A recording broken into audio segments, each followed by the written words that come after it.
আসসালামু আলাইকুম। আজকে আপনাদেরকে বলবো মুসা আলাইহিস সালামকে কেন নীল নদীতে ভাসিয়ে দেওয়া হয়েছিল। কোরআনে মুসা আলাইহিস সালাম নাম অন্য নবীদের তুলনায় বেশি উল্লেখ করা হয়েছে। ধারণা করা হয় যে মুসা আলাইহিস সালাম 120 বছর বেঁচে ছিলেন। হযরত মুসা আলাইহিস সালাম সম্প্রদায়ের নাম ছিল বনি ইসরাইল।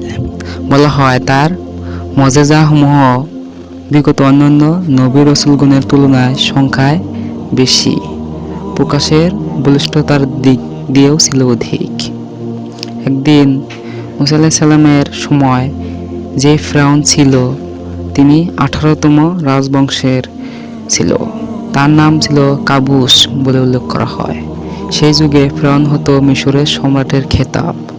ফিরআউন এক রাতে ঘুমে স্বপ্ন দেখলেন যে বাইতুল মুকাদ্দাস বর্তমান জেরুজালেম থেকে বনি ইসরায়েল বংশে জন্মগ্রহণকারী এক পুত্র সন্তান কর্তৃত্ব তিনি বিতাড়িত হবেন, তার রাজত্বের অবসান ঘটাবে এবং তার পরবর্তী দিনের পরিবর্তন হবে। তখন তিনি তার পরিষদবর্গকে বিষয় অবহিত করলেন এবং এর ব্যাখ্যা জানাতে চাইলেন। হামান ছিলেন ফিরআউনের মন্ত্রী। তাদের স্বপ্নের ব্যাখ্যার ভিত্তিতে ফিরআউন শঙ্কিত হয় এবং তার প্রতিকার হিসেবে তিনি ফরমান জারি করেন যে বনি ইসরায়েলের কোনো নবজাতক পুত্র সন্তান জন্মগ্রহণ করলেই যেন হত্যা করা হয়। প্রতিটি সন্তান সম্ভব মায়ের প্রতি যেন নজরদারি রাখা হয়। এভাবে কিছুকাল অতিবাহিত হওয়াতে বনি ইসরায়েলের পুত্র সংখ্যা হ্রাস পেতে থাকে এবং এতে করে ফিরআউনের সম্প্রদায়ের লোকজন আশঙ্কা প্রকাশ করে যে বনি ইসরায়েলের বংশের বিলুপ্ত ঘটলে তাদের দাস-দাসী ও শ্রমিকের অভাব ঘটবে এবং দেশ পরিচালনার ক্ষেত্রে বিঘ্ন সৃষ্টি হবে। তারা এই আশঙ্কার বিষয়টি ফিরআউনের অবহিত করেন।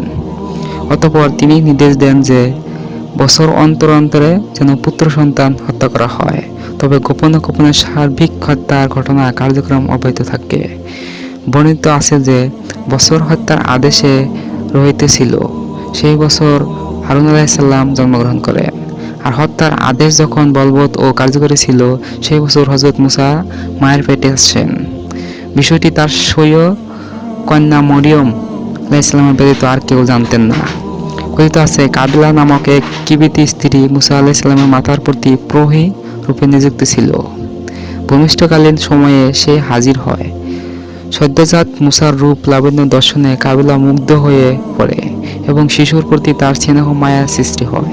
সে মুসা আলাইহিস সালামের জননীকে অভয় দিয়ে বলে, তুমি চিন্তা করিও না, আমি এই বিষয় প্রকাশ করিব না। এভাবে মুসা আলাইহিস সালাম জননী শিশু মুসাকে তিনি 4 মাস পর্যন্ত বুকের দুধ খাইয়ে গোপনে বড় করতে থাকেন। শিশু মুসা আলাইহিস সালামের জন্মের পর থেকে উম্মে মুসা বিচলিত হয়ে পড়েন। এই ভেবে না জানি এই সংবাদ ফিরআউনের দরবারে পৌঁছে যায়। নিষেধাজ্ঞার কালে গর্ভধারণ পুত্র সন্তান প্রসব এই সমগ্র বিষয়টি উম্মে মুসাকে সার্বক্ষণিকভাবে চিন্তাক্লিষ্ট ও ততষ্ট করে। ভয় ও শঙ্কায় তার দিন অতিবাহিত হতে থাকে। কিভাবে শিশুটিকে বাঁচিয়ে রাখা যায় এই ভেবে তিনি দুশ্চিন্তাগ্রস্ত হয়ে পড়েন।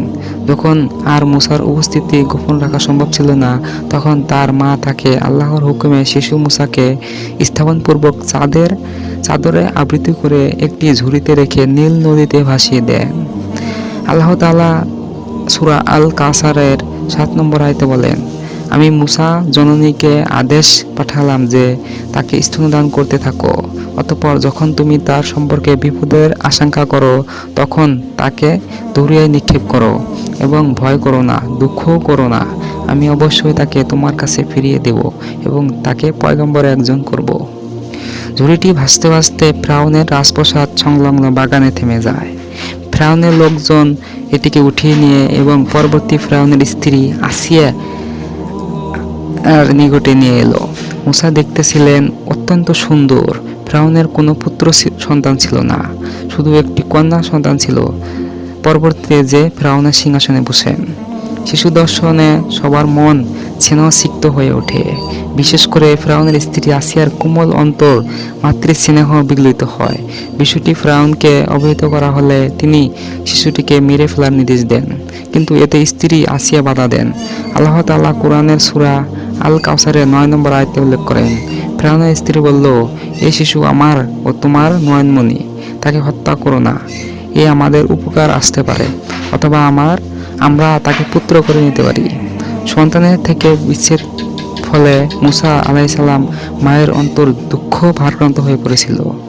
তিনি মুসা আলাইসাল্লাম ভগিনীকে মরিয়ম আলাইসাল্লামের বললেন তাকে অনুসরণ করার জন্য, এবং সে তার কথা মতো অজ্ঞাতসারে অপরিচিত হয়ে তাকে অনুসরণ করল। ফিরআউনের স্ত্রীর তত্ত্বাবধানে এবার শিশু মুসা প্রতিপালিত হতে থাকে। তবে সমস্যা দেখা দেয় স্তন্যপান নিয়ে। শিশু মুসা আলাইসাল্লাম কোনো ধাত্রীরই স্তন্যপান করছে না। বিষয়টি ফিরআউনের স্ত্রী আসিয়াকে গভীরভাবে ভাবিয়ে তোলে।